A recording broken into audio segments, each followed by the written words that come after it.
Welcome to Tale of Two Dead Girls. This is episode 32. I'm your host, Kayla. And I'm your host, Kayle.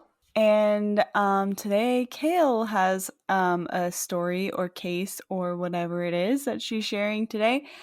And if you guys haven't really caught on yet, we're kind of trying this new thing where only one person does a story and then the other person does a story like in separate episodes, like one person per episode kind of thing. We're just trying it out. We'll see if we keep doing this or not. Yeah. So, guys, the story that I have for you today, I was going to do a topic on times that psychics actually helped police solve cases.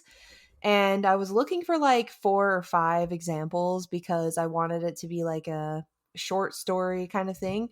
But story really spoke to me, and it was like the one that was the most in depth on a lot of things that I was researching.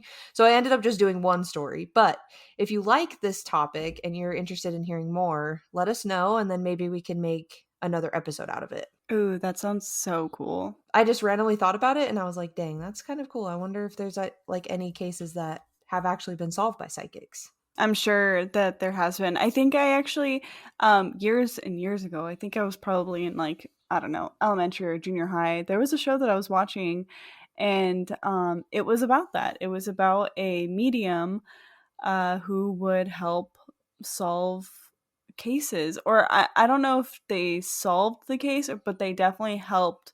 Well, yeah, I think they were solving the case. Um, Yeah, when I was like looking up stuff on YouTube, there was like episodes of a show, but I can't remember what it was called, but it wasn't like there wasn't a lot where they actually got like solid evidence or like a resolution, if that makes sense. So I was like, maybe this is just like Hollywood. I don't know. But, anyways, today I'm going to tell you guys about Betty Cornish and her case. All right, so Betty was a mother of 5, and she lived in an apartment with one of her daughters. Her boyfriend at the time was named Paul, and he came to her house one day to find her severely bludgeoned to death. The coroner revealed that it was a claw end of a hammer that was used to murder her. sheesh. Her apartment wasn't disturbed at all, other than her bedroom window looked like it was opened and staged to show that someone had come in through the window. But police felt that it was staged because of the way the window was placed, and there was a fingerprint that was on the inside window pane, which wouldn't have really made sense of the placement, like with it being on the inside. Mm-hmm. So her boyfriend Paul, he's the one that found her, and he reported her murder to police. And when he was questioned, he told police that he had been fishing during the attack. Police found clippers that are typically used in fishing below Betty's window outside, so they became suspicious of him very quickly. Paul requested a lawyer, so police were unable to keep questioning him at the time. After 8 days with no leads or new suspects, Betty's sister Peggy decided to reach out to a psychic named Nancy Weber. When they met, Nancy told Peggy not to tell her anything. Nancy said that when she met with Peggy, she could feel a horrible, heartbreaking misery, and that she could feel that she had lost a family member in a horrific way. Nancy said to Peggy, "I feel that the main suspect is the boyfriend." Peggy said, "Yes." And to Peggy's surprise, Nancy said, "He is not the killer." Nancy said she could vision a woman tied up in her bed and a hammer, and that she saw a figure of a man as the killer. Nancy told her that the vision was so in detail that she wanted to describe it to police and not Peggy, so she told Peggy to call the detectives on the case and ask them if they would speak to Nancy. So when Peggy called the detectives, they knew who Nancy was because apparently she had actually helped them with other cases in the past. So they were like, okay, yeah, we'll talk to her. Apparently this is just like a small town and there's not really any murders that happen there. So detectives were pretty stumped on like what to even do, I think. So they were just like, well, might as well.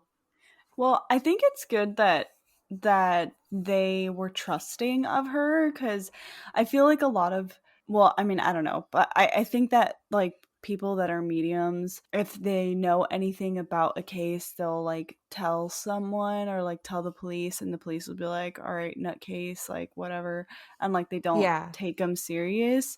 I mean, that's how it is like when there's like cases about ghosts. They're like, ghosts, no, it has to be somebody, and They're very Yeah. just unbelieving, if that's a word. Is that a word? Unbelieving. I don't know. Yeah. Um, but that's awesome that they like had like the little town had like the medium of the town that would help police solve cases. That's cool. Yeah, like I definitely want to look into more of the cases she has helped with. Like I started watching one YouTube video about her and a different case, but it was really long and I didn't finish it. Um but I also agree with that. Like that's one of the things, like this is kind of a sidebar, but that's one of the things that I loved about the Conjuring movies. Like in that one scene where the police are just Oh getting yeah. totally like fucked with. Mhm. I was like, I love that. And like even just the first movie, how it's like the parents are immediately like seeing everything. Like I fucking loved that because I Yeah. hate it when they don't believe their kid until like the end. Yeah. All right. So Nancy and the detective arrived at Betty's apartment complex, and Nancy said that she saw a shadow of a person walking upstairs. She knew immediately that it was the killer, and she pointed upstairs and said to the detective, "The killer lives upstairs. His name is John, last initial R." The man upstairs was John Reese, a local farmhand who lived with his girlfriend and her two children. The detective was wary at first because John and the other apartment residents had all passed a polygraph test. I guess all of the residents in the apartment complex volunteered and they all passed. So John also apparently had an alibi for the time of death, which was believed to be around midnight. And this is where it's like kind of confusing to me with the resources, because in the beginning, like her boyfriend said he was fishing, and I'm like, how are you fishing at midnight? Like, Yeah, that was my first thought. yeah, like it doesn't make sense. Like, I watched the episode a couple times and tried to read other things that I could find, and I was like, that doesn't make sense. And yeah, it's kind of Yeah. weird. Something's not adding up. Yeah. So, but also the weird thing is that Nancy told the detective that it doesn't matter because she knew based on the strong feeling of her vision that he was the killer. So Wait, the that he detective was? Wait, that John. the Yeah, boyfriend. the upstairs neighbor, Oh, John. Yeah. She was saying it doesn't matter that he had an alibi. maybe she didn't pin it on the boyfriend because she was dating him too. I don't know. I don't know. So she knew based on the strong feeling of her vision that he was the killer, the upstairs neighbor, John. So the detective took Nancy inside Betty's bedroom. The crime scene had still not been cleaned up yet. Blood and blood spatter was still present. And when Nancy stood by the bed, she was hit with another vision. A vision of the time 1:30 a.m. popped up into her head. So Nancy told the detective that the time of her death was closer to 1:30 and not midnight. Then she had a vision of a metallic-looking western belt buckle. After meeting with Nancy, the detectives had no other leads, tips, or clues, so they decided to just go out on a limb and reinvestigate John Reese. When Reese was re-questioned, he was very comfortable with police and confident. Apparently, like he was just chatty with them. He was like overly chatty, like overly, you know how like when you're guilty, they keep giving Yeah. information that Yep. they shouldn't be saying, Yeah. that they're not being asked about, and they just keep talking. Yeah. Like they try to Yeah, act like they are innocent. exactly.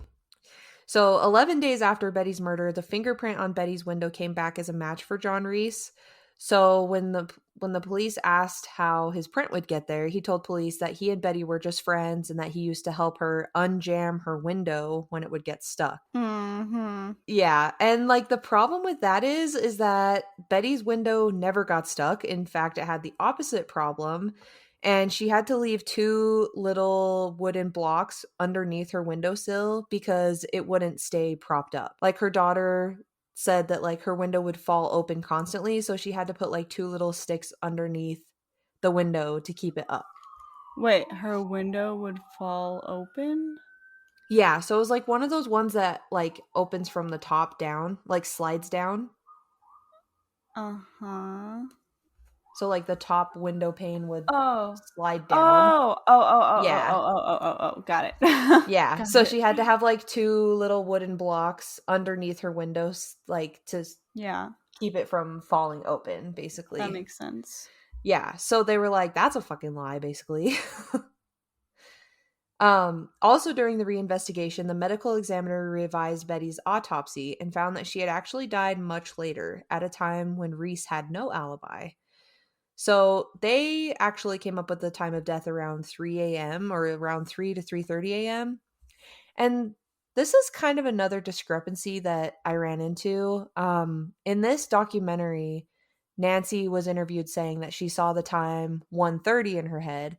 But then there's another segment or whatever she did on Nancy Grace. And in that segment, she told Nancy Grace that she had a vision of 3 a.m. So I'm like, are you So she's twisting not things here? Like, like, maybe she's just not super reliable. I yeah. don't So know. that's kind of like Maybe she's a that was fishy fraud. to me. That's what I'm wondering. But also, it's kind of weird because I don't know how she would have known. Well, we'll get into it. There's some more things that it's like, dang, okay, so she knows some stuff. Mhm. But all right. At a time when Reese had no alibi, so that was around 3 a.m.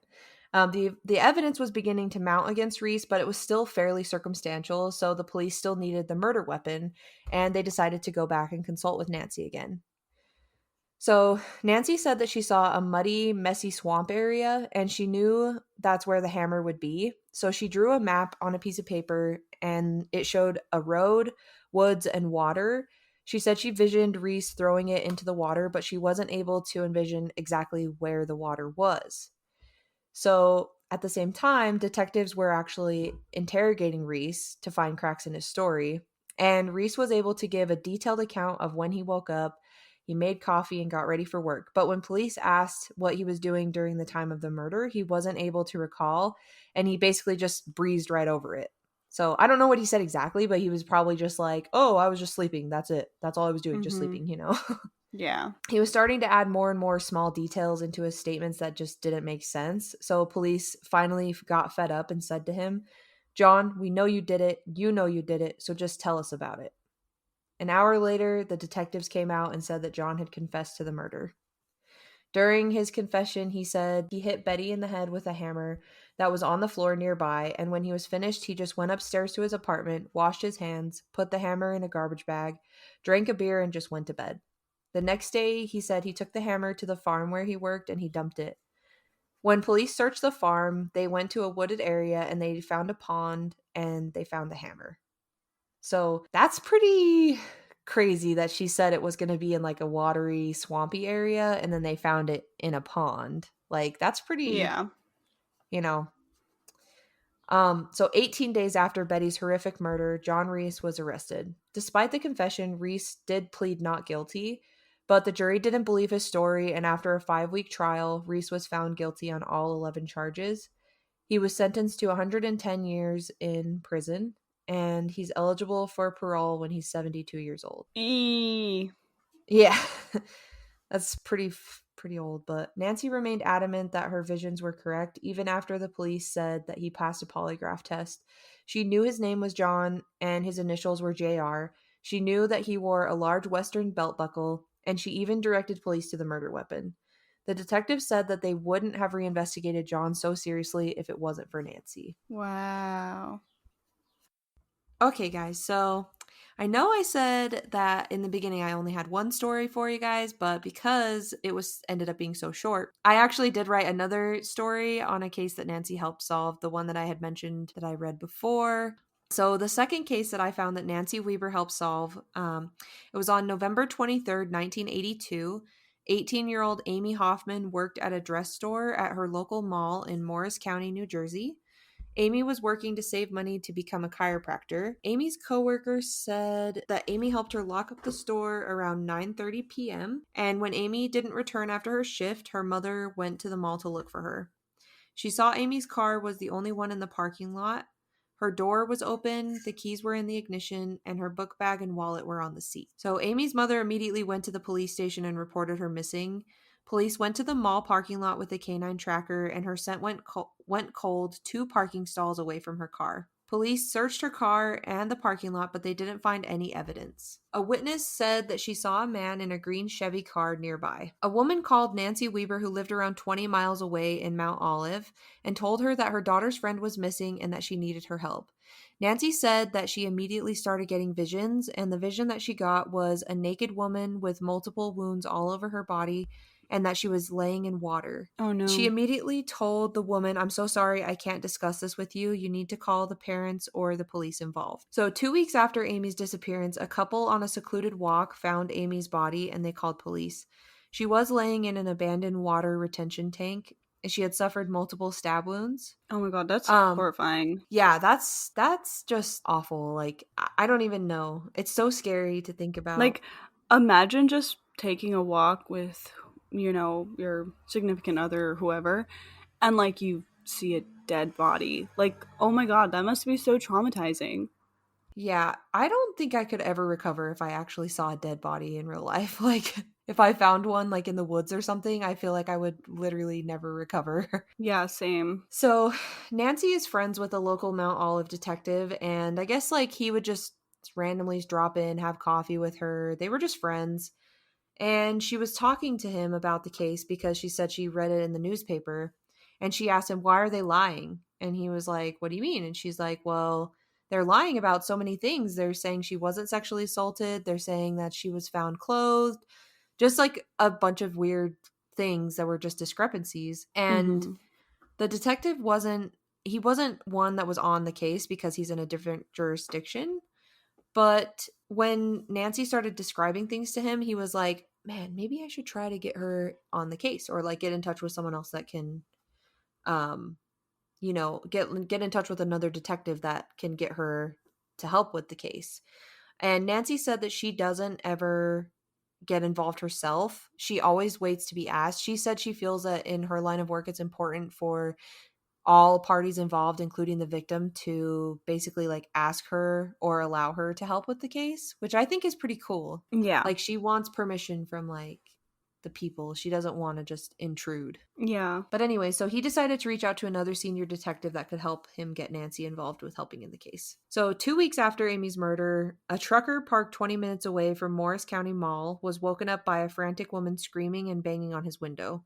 She was begging for help and bleeding badly. The truck driver called police, and Deirdre O'Brien was barely clinging on to life when police arrived. She was able to tell police that less than 1 mile from her home, a car forced her off the road. Deirdre thought the other driver could have been hurt, so she got out to see if they were okay. The man immediately took out a knife and forced her into his car. He sexually assaulted her and stabbed her repeatedly. Unfortunately, Deirdre died at the hospital, but she was able to give a description of the man. Police went to the site where she was abducted and found tire tracks left in the dirt by her car. So, kind of jumps to the detectives helping, or the detectives getting Nancy's help. So, basically, he was able, I didn't write down the detectives' names. I should have, but they're not the star of the show.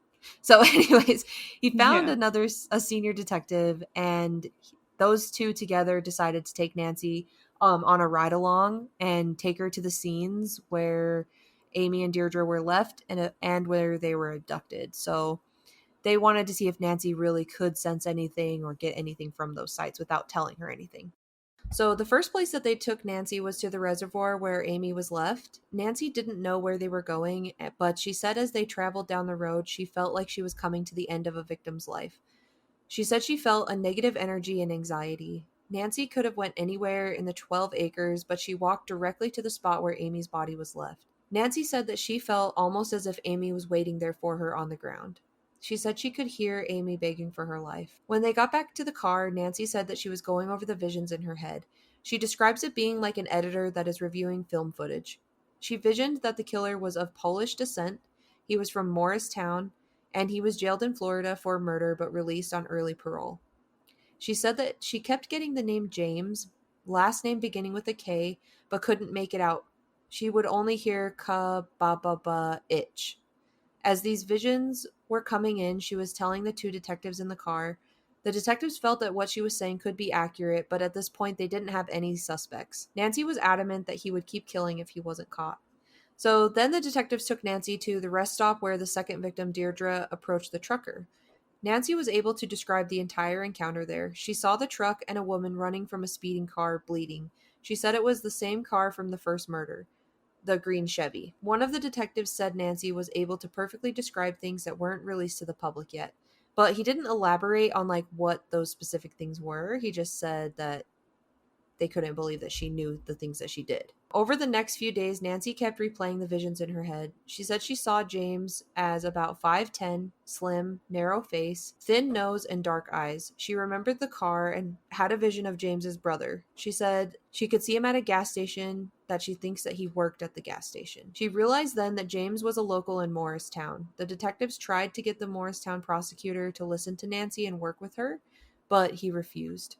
Of course, because why would he, you know? I guess he just wasn't as open minded as the detectives, but. Which happens. After prosecutors refused to work with Nancy, she decided to reach out to the higher power. So Nancy taught some classes on how to be like a psychic medium or whatever. I think she just did like, back in those days, she just did like different types of classes that people could take. So Nancy had a class with some students that she was working with that she trusted.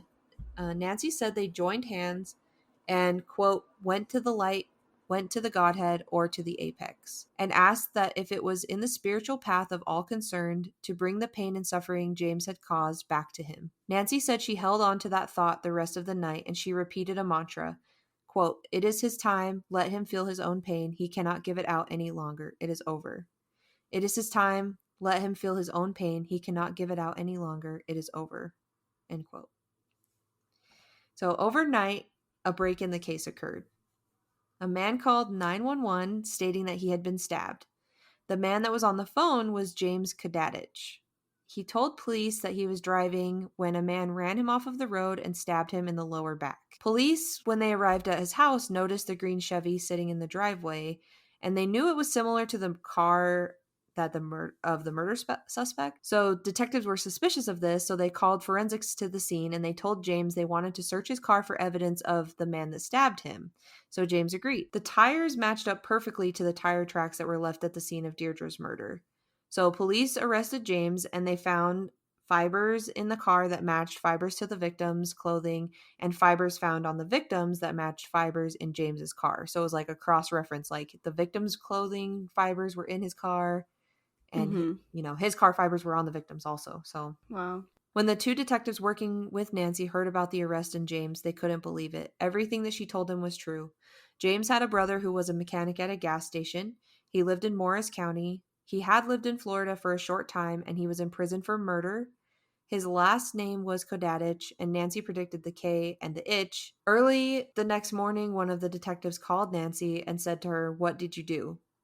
And she didn't know what he was talking about at first, and then he said, "What did you do? James Kadadich was just arrested." And she said immediately once she heard his name, she knew it was him. I told you so. Yeah. She told the detectives that she had a class the night before asking to finish it and give all the pain that he caused back to him. Wow. So it's pretty crazy. The part that gets a little bit fuzzy to me is I watched two different documentaries. So I watched one that was like a forensic type documentary just about James Kadadich, because he's a serial killer now because he has 3 murders. Yeah. And that one didn't mention Nancy at all. And then the one that I watched that was like directly focused on Nancy. So in one documentary, James told police that a man attacked him. So that was in the forensic one. But in the documentary with Nancy claimed that James told police that a long, dark-haired woman stabbed him in the back. And at the time, Nancy had long brown hair. Ooh, bitch. Yeah, so in Nancy's account, she believes that it was her, like, basically spiritually stabbing him in the back. And it was eventually determined that he had just stabbed himself in the back. So What? Police, yeah, so like basically God. Police think that James thought police were getting close to him, so he just stabbed himself in the back and came up with this story to try and throw police off of his radar. But in reality, like, they didn't even know he existed. Like, he was not a suspect. They didn't know him. They didn't know of him. So he essentially led police right to himself. What a dummy. So I don't know. I find it kind of interesting because I'm like, dang, like, did she really, like, what if she really did, like, cause him to do that to himself, and then that's why he got caught? But, like, the other documentary didn't say anything about it because they're just focusing on the police work of it. Yeah. It could be like one of those things where it's like a dimension kind of thing. Like, Yeah. you know how, like, have you seen Interstellar? Yes. Wait, So, no. like I no? think Oh, I've seen it, but I don't shit. remember it. Okay, well, yeah, I'm thinking it's like a dimension thing, like, where you kinda, like you're not technically going back in time, but, like, it's just a different dimension where something happened already, Like and, Insidious. I honestly don't remember, like, what no, no, no, no, that's different, Well, yeah, because like I Insidious, he think. thinks it's like ghosts and stuff, but then it's actually him as an adult going Oh, back. yeah, yeah. Yeah, no, no, no, yeah, yeah, yeah, you're right, just like that. That's what I'm trying to say. Yeah. That's kind of what I was thinking too. Like it wasn't actually her, but it was like kind of her. That's cool. Like, that's interesting and spooky, and it's, like, kinda spooky, I guess, like, depending on which way you're thinking of it, but I think if that was the case, like, the dimension thing, like, crazy, insane, super duper crazy. Yeah. Yeah, I knew you'd like that part, so I was like excited to tell you about that. But he was sentenced to 95 years in prison for both murders. Oh, So good, he's yay. still in jail. And the crazy thing is he was in fucking prison for murder and they let him out. And then he also killed someone in prison, but apparently it was ruled as self-defense. So it's like Wait, what did he kill the person for? I don't know exactly. It was just said that it was for self-defense. I don't know why why he killed the first person. Mhm. But he was in prison for that and then he was let out.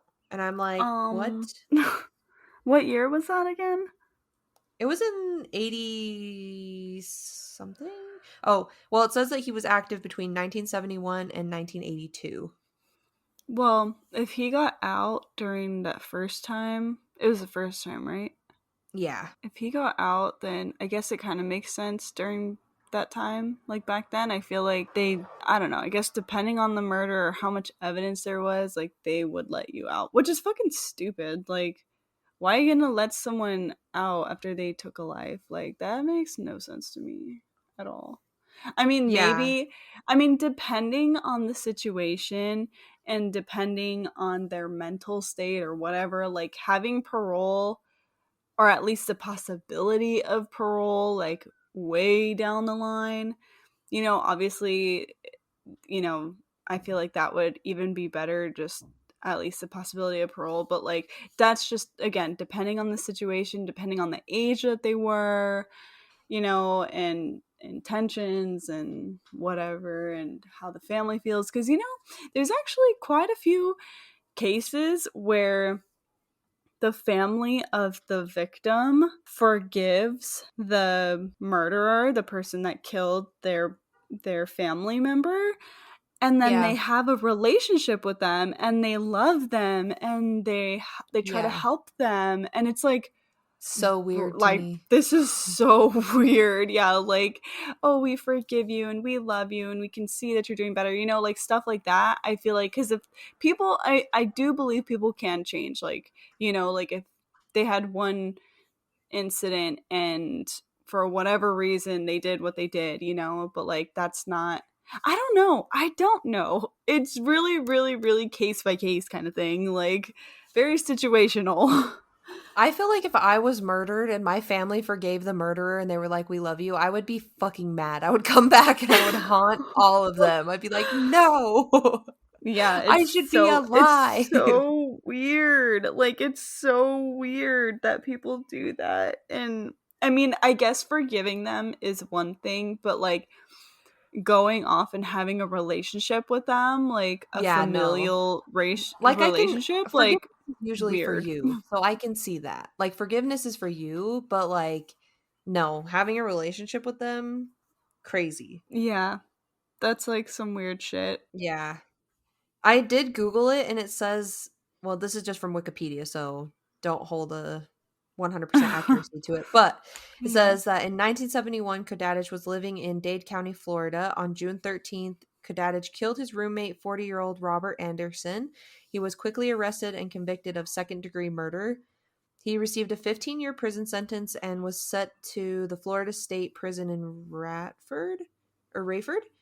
And while in prison, he was accused of killing a fellow inmate, but it was ruled as self defense, so he was not charged. And then in 1982, having spent 11 years in prison, The Florida Parole Board granted TOTDG parole, and in August he was officially released from prison. And that's when he moved to Morristown. But then that was in 1982, and then he literally killed again the same year. Because November 1982 is when Amy went missing. Oh my god. So I don't know what month he was released in 82, but literally the same Year. year. Yeah. See, that's where it's like really difficult. It's like, should they have the possibility for parole and be let out at some point, or should they just get life in prison and that's it? But I guess I feel like you could really tell. I guess not for not all the people. I suppose. I don't know. I don't know. God, I don't know. I watch so many of these jail shows. It's like some people do seem to be like they have, they're a better person now or whatever, but then you never know. They could be deceiving you and lying and trying to act all goody goody just so they can get out and do it again. Like, it's scary. It is scary, like, how fake and deceiving people can be. It's Yeah, like honestly, I feel like a terrifying. lot of them are just so crazy that they believe their own lies. Yeah. I mean, I think it's definitely one of those things where, like, if he got out, he would do it again. Mm-hmm. Like, he killed two For sure. women within like a month of each other, basically.